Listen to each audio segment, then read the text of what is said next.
ముందు ఓపెన్గా చెప్పాలంటే ప్రజలకు బుద్ధి లేదు కదా. ఒప్పుకోరు అని అంటే వాళ్ళ కర్మ. పరిపాలన ఎలా ఉందని అంటే ఎందుకంటే అభివృద్ధి అనేది పూర్తిగా జరిగితేనే మనం చూపించగలం. గతంతో పోల్చుకుంటే నారా లోకేష్ గారు అయితే ఓపెన్గా చెప్పాలనంటే గతంలో ఎలా ట్రోల్ చేశారంటే మీకే తెలుసు. కానీ కొన్ని విషయాల్లో నాకు బాగా నచ్చింది ఏంటంటే జగన్మోహన్ రెడ్డి విషయంలో ఇప్పుడు ఒక రకంగా చెప్పాలంటే సెల్ఫ్ డబ్బా అంటారు. హాయ్ అన్న, ప్రజెంట్ కూటమి ప్రభుత్వం పరిపాలన ఎలా ఉంది? పరిపాలన ఎలా ఉంది అనేది మనం చెప్పడం అయితే కరెక్ట్ కాదు. ఎందుకంటే 10 నెలలు అయింది. కొన్నిటిలో చాలా కీలకమైన విషయాల్లో మార్పులు అయితే తీసుకొచ్చారు. కానీ ఏంటంటే మెయిన్గా సంక్షేమ పథకాలు ఉద్దేశించి అయితే మాత్రం కొంత వెనకబాటులో ఉంది. దాని గురించి అయితే మనం డిస్కషన్ చేయకూడదు. కానీ అభివృద్ధి విషయంలోకి వచ్చేటప్పుడు ఖచ్చితంగా ఒక అడుగు ముందుగానే వెళ్తుందని మనం అయితే గట్టిగా చెప్పొచ్చు. సో అభివృద్ధి అంటున్నారు కదా, ఏం చేశారు ఈ 10 నెలల్లో? ఓకే, అభివృద్ధి కదా నీకు కావాల్సింది. అభివృద్ధిలో ముందుగా చూసుకుంటే గత ప్రభుత్వంలో వదిలేసిన ముందు పోలవరం ప్రాజెక్ట్ ఏదైతే ఉందో దానికి దాదాపుగా కేంద్ర ప్రభుత్వం నుంచి దాన్ని సరౌండర్ చేశారు. అంటే కేంద్ర ప్రభుత్వానికి అప్పచెప్పేసి దానికి నిధులు రప్పించుకుంటున్నారు. కేంద్ర ప్రభుత్వం అండర్లోనే జరుగుతుంది. అమరావతి ప్రాజెక్ట్ ఏదైతే ఉందో అంటే మెయిన్గా రాజధాని ఏదైతే ఉందో దాన్ని కంప్లీట్ చేయడానికి ప్రత్యేకించి కూడా 15,000 కోట్ల రూపాయలు నిధులు రప్పించుకున్నారు. మెయిన్గా దానికి అమరావతికి రైల్వే లైన్ అనేది 2 లైన్లో రైల్వే లైన్ అనేది ప్రాజెక్ట్ అనేది ఓకే చేశారు. మెయిన్గా విజయవాడ పరిసర ప్రాంతాల చుట్టూ మెయిన్గా అమరావతి చుట్టూ కూడా ఔటర్ రింగ్ రోడ్ వచ్చేటట్టు సిఆర్డిపి ప్లాన్ అనేది ఆల్రెడీ రెడీ చేయడం జరిగింది. అది ఇంకా భూసేకరణ పనులు అయితే జరుగుతున్నాయి. ఇంకా ఇవి కాకుండా విశాఖ స్టీల్ ప్లాంట్ మేజర్గా ఎప్పటి నుంచో కూడా పెద్ద ఇష్యూలో ఉంది. అది మొన్న క్లియర్ చేయడం జరిగింది. అంటే విశాఖ స్టీల్ ప్లాంట్ ప్రైవేటీకరణ అనేది ఆపడం జరిగింది. ఇంకెంతకు మించి డెవలప్మెంట్ ఏంటి? ఇంకా నీకు కంపెనీస్ కావాల్సి వస్తే టాటా స్టీల్ వచ్చింది, ఇంక మెయిన్గా అరిసెల్ మెటల్ వచ్చింది, అండ్ మెయిన్గా రిలయన్స్ హైడ్రోజన్ గ్రీన్ హైడ్రోజన్కి సంబంధించి వచ్చినాయి. ఇంకా కాకుండా మీకు బీపీసీఎల్ పెట్రోలియం ప్రాజెక్ట్స్ వచ్చినాయి. ఇంకంతకు మించి ఏంటి? దాదాపుగా 8 నెలల్లోనే నీకు 4 లక్షల కోట్ల పెట్టుబడులు అనేవి ఎంఓఏలు చేశారు. కానీ మొన్న దావోస్ వెళ్ళినప్పుడు పెద్ద అనుకున్నంత అయితే ఆశించలేదు. కానీ నెక్స్ట్ టైం ఏమైనా వచ్చే ఛాన్స్ అయితే ఉంది, చూడాలి. ఓకే, మరి గత ప్రభుత్వంలో రోడ్లు బాగాలని చాలా కంప్లైంట్స్ వచ్చాయి కదా, ప్రభుత్వంలో ఏమైనా బెటర్ అయిందంటారా? రోడ్ల విషయం మొట్టమొదటిగా ఓపెన్గా చెప్పాలంటే గత ప్రభుత్వానికి ఇప్పటికీ కంపారిజన్ చెప్పుకుంటే ముందు రోడ్లే. సంక్షేమ పథకాలు కాదు, అభివృద్ధి కాదు. ఎందుకంటే అభివృద్ధి అనేది పూర్తిగా జరిగితేనే మనం చూపించగలం. ఇప్పుడు వరకు ఏంటంటే అగ్రిమెంట్ జరిగినాయి, కొంతవరకు పనులు జరిగినాయి. కానీ రోడ్లు అనేవి ఏంటంటే గతంలో అదే రోడ్ల మీద వెళ్తూ చాలామంది చనిపోయారు, చాలామంది యాక్సిడెంట్లు అయితే దెబ్బలు తిన్నారు. ఆ రోడ్లు గతంలో ఎలా ట్రోల్ చేశారంటే మీకే తెలుసు. ఒక చెరువుల్లాగా, ఒక గుంటల్లాగా చేపల పిల్లలు వేసుకునేటట్టు చాలా విధంగా ట్రోల్ చేశారు. కారణం ఏంటంటే రోడ్లు వేయలేదు. కానీ ఇప్పుడు వచ్చిన తర్వాత మెయిన్గా ఎక్కడెక్కడైతే ప్యాచ్ వర్కుల వరకు వేయగలరు అక్కడ వరకు, పూర్తి రోడ్లు ఎక్కడైతే పడాలనుకున్న అక్కడ వరకు, మెయిన్గా పల్లెటూరులో అయితే పంచాయతీరాజ్ శాఖ మంత్రి అయిన పవన్ కళ్యాణ్ గారు అయితే పల్లె పండుగ అనే కార్యక్రమం పెట్టుకొని ప్రతి గ్రామానికి కూడా మెయిన్గా సిమెంట్ రోడ్లు, తారు రోడ్లు ఇవి శాంక్షన్ చేస్తున్నారు. ఏదైనా సరే రోడ్ల విషయంలో అయితే గతంతో పోల్చుకుంటే చాలా బెటర్గా ఉంది, అందులో డౌటే లేదు. సో కూటమి ప్రభుత్వం వచ్చాక ఉద్యోగ అవకాశాలు యువతకి ఎక్కువ కల్పిస్తామన్నారు కదా, మరి ఏమైనా కల్పించారా? ప్రస్తుతానికి అయితే ఎంఓఏలు జరిగినాయి. ఇప్పుడు సంతకంలో పెట్టినంత మాత్రాన ఉద్యోగాల్లో జాయిన్ అయిపోయినట్టు కాదు కదా. ఇప్పుడు ఇన్ని లక్షల కోట్ల పెట్టుబడులు వచ్చినాయి.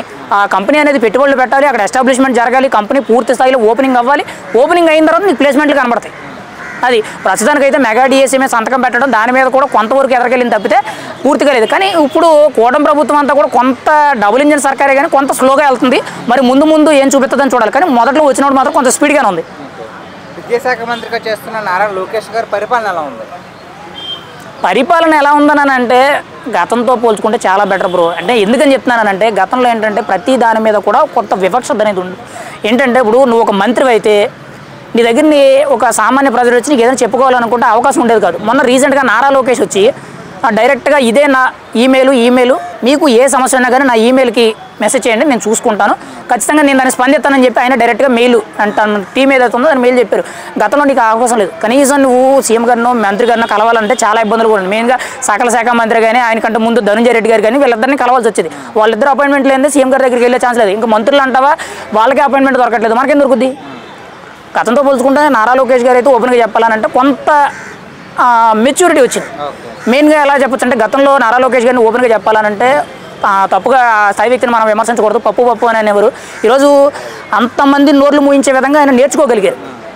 గతంలో అంటే 2014 నుంచి 19 వరకు వాళ్ళ గవర్నమెంట్లో అప్పుడు ఎన్డీఏ టీడీపీ హయాంలో కూడా ఆయన చాలా రకాలుగా మాట్లాడుతూ ట్రోల్స్కి గురయ్యారు. కానీ ఇప్పుడు అదే నారా లోకేష్ మాట్లాడుతుంటే అవతల వ్యక్తి వినేటట్టు కొంత భయపడేటట్టు ఉంది. ఎందుకంటే సమాధానం అనేది ఆ విధంగా వస్తుంది. నేర్చుకోగలిగారు.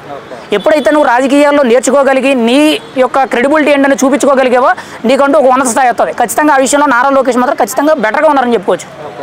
మరి విద్యాశాఖ మంత్రిగా ఉన్నారు కదా నారా లోకేష్ గారు, గత ప్రభుత్వం ఏం చేస్తుందంటే పబ్లిసిటీ కోసం పిల్లలకి ఇచ్చే బుక్స్ మీద యూనిఫామ్ మీద రాజకీయ రంగులు వేశారు. ఇప్పుడు అవేమీ లేకుండా ఆ పిల్లలకి రాజకీయాలు దూరంగా ఉండాలని కొత్త రంగు అయితే ఇచ్చారు యూనిఫామ్ కట్ట. మరి దాంట్లో మేమేమన్నా ఇప్పుడు దానివల్ల అయితే పెద్దగా కలిసి వచ్చిందని మనం అయితే చెప్పలేము. కాకపోతే ఏంటంటే ఒక ముద్ర అనేది ఉండిపోద్ది. అంటే ఇప్పుడు ఒక రకంగా చెప్పాలంటే సెల్ఫ్ డబ్బా అంటారు. ఇప్పుడు నువ్వు 10 రూపాయలు పని చేసినా సరే, 25 రూపాయలు పని చేసినా, 10 లక్షలు పని చేసినా కానీ డబ్బా కొట్టుకోవడమే. ఇప్పుడైతే కొంచెం స్టిక్కర్లు గట్రా మార్చారు. దానివల్ల ఏంటంటే గవర్నమెంట్ ఖాతా కోతం మిగులుతుంది అంతే తప్పితే అక్కడ పెద్ద ప్రయోజనం ఉందని చెప్పలేదు. ఇంకా కొంచెం కీలకమైన మార్పులు తీసుకురావాలి. అదే విద్యాశాఖలో ఏదైతే కార్పొరేట్ కళాశాలలు ఇష్టానుసారంగా వ్యవహరించి మెయిన్గా ఫీజులు లక్షలు దోచేసి ప్రాణాలతో ఆడుకున్నారో, మెయిన్గా శ్రీ చైతన్య, నారాయణ, ఆదిత్య, ఇంకా వేరే కార్పొరేట్ కళాశాలలు ఏమున్నాయో వాటి మీద నారా లోకేష్ గారు ఉక్కుపాదం మోపి ఖచ్చితంగా ఫీజు మీద ఒక రిస్ట్రిక్షన్ పెట్టి మెయిన్గా కాలేజ్ టైమింగ్స్ ఎలా ఉండాలి, మెయింటెనెన్స్ ఎలా ఉండాలి, లేదంటే సిస్టమేటిక్ అంతా ఎలా ఉండాలని చెప్పి ఒక కొత్త రూల్స్ తీసుకొస్తే మంచిది.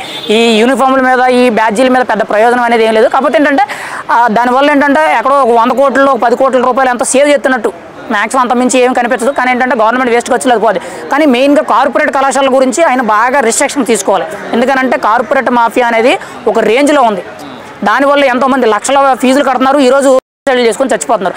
అవి నివారించాలంటే మాత్రం ఖచ్చితంగా విద్యాశాఖ మంత్రి తప్పితే వేరొక ఆప్షన్ లేదు. కాబట్టి దాని మీద నారా లోకేష్ గారు కానీ ఖచ్చితంగా ఒక స్టాండ్ అనేది తీసుకోగలిగితే మాత్రం నెంబర్ 1. ఇంకా అంతకుమించి వేరే విషయం అవసరం లేదు. జగన్మోహన్ రెడ్డి గారికి అలాగే నారా లోకేష్ గారికి డిఫరెన్స్ ఏంటి? డిఫరెన్స్ ఏముందన్నప్పుడు ఎవరి పరిపాలన వాళ్ళది. ఇప్పుడు ఆయన కొంచెం ఒక రకంగా చెప్పాలంటే కొంచెం క్రిమినల్ మైండెడ్గా ఆలోచించారు. అంటే ఏదైనా కానీ తన ప్రమేయం లేకుండా జరగకూడదు, నా ఆధిపత్యం ఉండాలి, ఖచ్చితంగా నా పేరు తెలియాలి. వీళ్ళంత లేదులే కానీ కాకపోతే వీళ్ళది ఈక్వల్గా చెప్పదు. కంపారిజన్ అంటే ఎవరి విధానాలు వాళ్ళవి. ఇప్పుడు నీకు నచ్చిన విషయం నాకు నచ్చదు, నాకు నచ్చిన విషయం నీకు నచ్చదు కదా. ఇప్పుడు ఆయనకి అలా నచ్చింది. ఆయన వెనకాల ఉండే వాళ్ళు కూడా, సలహాలు ఇచ్చే వాళ్ళు కూడా కొంచెం ఒక రకంగా చెప్పాలంటే సలహాలు ఇచ్చిన వాళ్ళు కూడా ఒక క్లారిటీ లేదు. లేకపోతే జగన్మోహన్ రెడ్డి గారు ప్రతి విషయం ఆయనే చేసుకుంటుంటే కనీసం ఆయనకి అంతకాలి ఎక్కడ ఉంటుంది. ఇప్పుడు ఆయన చేసేయడానికి మనం తప్పు అనకూడదు. ఎందుకంటే మెయిన్గా ఏ స్థాయి వ్యక్తి ఉన్నా కానీ ఇప్పుడు ఒక ఎమ్మెల్యేగా ఒక పిఏ ఉంటున్నాడు, ఒక సలహాదారుడు ఉంటున్నాడు, ఒక మంత్రిగా ఉంటున్నాడు, మరి ముఖ్యమంత్రి హోదాలో కూర్చున్నాడు కూడా ఉంటారు, కామనే. కాకపోతే ఏంటంటే ఆ ఇచ్చేవాడు సలహాలు అనేవి ఎంతవరకు కూడా ఉపయోగపడుతున్నాయి అనేది సరిగ్గా లేవు. గతంలో ఆ తప్పులు జరగడం వల్ల ఈరోజు జగన్మోహన్ రెడ్డి మీద కొంత ఇలాంటి ఇబ్బందులు అయితే పడ్డాయి. కానీ కొన్ని విషయాల్లో నాకు బాగా నచ్చింది ఏంటంటే జగన్మోహన్ రెడ్డి విషయంలో గతంలో నేను చూసింది అయితే కొంతమందికి ఇల్లు రాలేదు, కానీ గతంతో పోల్చుకుంటే కొంతమందికి ఇల్లులు వచ్చినాయి. అంటే లాస్ట్ 10-15 ఇయర్స్ నుంచి చూసుకుంటే చాలామందికి ఇల్లులు రాలేదు, కానీ ఇందులో కొంత అవినీతి జరిగింది. అదేవిధంగా కొంతమందికి ఇల్లులు వచ్చినాయి. ఆ విషయంలో గొప్ప. నేను అంతకుమించి అయితే మాత్రం కంపారిజన్ చెప్పలేను. ఎవరి విధానాలు వాళ్ళవి. కంపారిజన్ అని అంటే ఈయన గొప్పోడు, ఈయన చెడ్డోడని మనం అయితే చెప్పలేం కదా. అది ఫ్రీ బస్ ఇస్తా అని చెప్పారు కదా, ఫ్రీ బస్ ఇస్తే లాభం ఏమి నష్టం? ఒకటన్నా ఇప్పుడు ఫ్రీ బస్ అంటున్నారు. ఫ్రీ బస్సు వల్ల లేడీసు ఇప్పుడు మన తెలంగాణలో చూస్తాం కొట్టుకు చెప్తున్నారు తప్పితే ఏమీ లేదు. దానివల్ల నెలచరుడుకో లేకపోతే సంవత్సరానికో కొన్ని 100 కోట్ల లాస్ తప్పితే ఏం ఉండదు. ఇప్పుడు ఫ్రీ బస్సు అనేది ఎవరు కల్పించుకోవాలి? మెయిన్గా మనకి లేడీస్లో మెయిన్గా ముసలోళ్ళు ఎవరైతే ఉన్నారో, అంటే ఒక 60 సంవత్సరాల నుంచి పైబడిన వాళ్ళు ఎవరైతే ఉన్నారో వాళ్ళందరికీ కూడా ఫ్రీ పెట్టేసుకోండి. ముసలోళ్ళందరికీ ఫ్రీ పెట్టేసుకున్నా పర్వాలేదు. ఇంకా స్టూడెంట్స్ ఎవరైతే ఉన్నారో వాళ్ళకి ఫ్రీ పెట్టుకుంటే మంచిది. నడిచే వాళ్ళకి ఫ్రీ పెట్టి, నడవని వాళ్ళకి ఫ్రీ పెట్టి, టికెట్ కొనేవాడికి కొన్నోడికి అందరినీ ఒకే విధంగా చూడకూడదు. వాళ్ళ యొక్క కష్టం ఏవైతే ఉందో ఆ కష్టానికి తగ్గ మనం ఆధారితంగా చేసుకొని గవర్నమెంట్ రూల్ తీశారు. ఇప్పుడు తెలంగాణలో ఇక్కడ ఫ్రీ బస్ పెట్టారు. ఇప్పుడు ఏమనిపిస్తుంది? ఫ్రీ బస్ తీసేయాలనే సిచ్యువేషన్ వచ్చింది. మీ కర్ణాటకలో ఆల్రెడీ చూస్తున్నారు. ఫ్రీ బస్ మీద ఆల్రెడీ బోల్డ్ ఎలిగేషన్స్ వస్తున్నాయి. మరి అందులో ఎంతవరకు వాస్తవాలు నేను తెలియదు. ఖచ్చితంగా తీసేసే అవకాశాలు ఎక్కువగా కనబడుతున్నాయి. అర్థమైందా? ఇచ్చుకుంటే మాత్రం ఖచ్చితంగా వృద్ధులకి, ఎవరైతే స్కూల్కి వెళ్ళే పిల్లలు ఉంటారో, 18 ఇయర్స్ లోపు ఉన్న పిల్లలు, లేడీస్ ఎవరైతే ఉంటారో లేకపోతే బాయ్స్ ఎవరైతే ఉంటారో లాంగ్ జర్నీ బస్సుల మీద తిరుగుతారు కదా పాసుల మీద, వాళ్ళకి ఫ్రీ ఇచ్చుకుంటే మంచిది. లేదంటే డిస్కౌంట్ ఇచ్చుకున్నట్టు. ఒప్పుకోరు అని అంటే వాళ్ళ కర్మ. అప్పుడు ముందు ఓపెన్గా చెప్పాలంటే ప్రజలకు బుద్ధి లేదు కదా. ఇప్పుడు నాయకుడు ఒకటి ఆలోచిస్తాడు, కానీ ప్రజలు ఇంకోటి ఆలోచిస్తారు. ఎంతసేపు కూడా ప్రజలు సోమరిపోతానంగా నాకు అది కావాలి ఇది కావాలనేటట్టు ఇలాంటి పనికిమాల విషయాల గురించి ఆలోచిస్తారు తప్పితే ఇప్పుడు డెవలప్మెంట్ విషయం గురించి ఎక్కడ ఆలోచించరు కదా. అంటే నాకు ఈ బడి కావాలి, నాకు ఈ గుడి కావాలి, లేకపోతే నాకు ఈ వైద్యశాల కావాలి, లేకపోతే నాకు ఈ మెయిన్ బేసిక్ వస్తువులు కావాలని అడగరు కదా. నాకు 10,000, నీకు 5,000, నాకు 5,000, ఇది ఎంతసేపు కూడా ఈ బేరాలు తప్పితే ఎంతసేపు కూడా అభివృద్ధి ఆలోచించరే. అది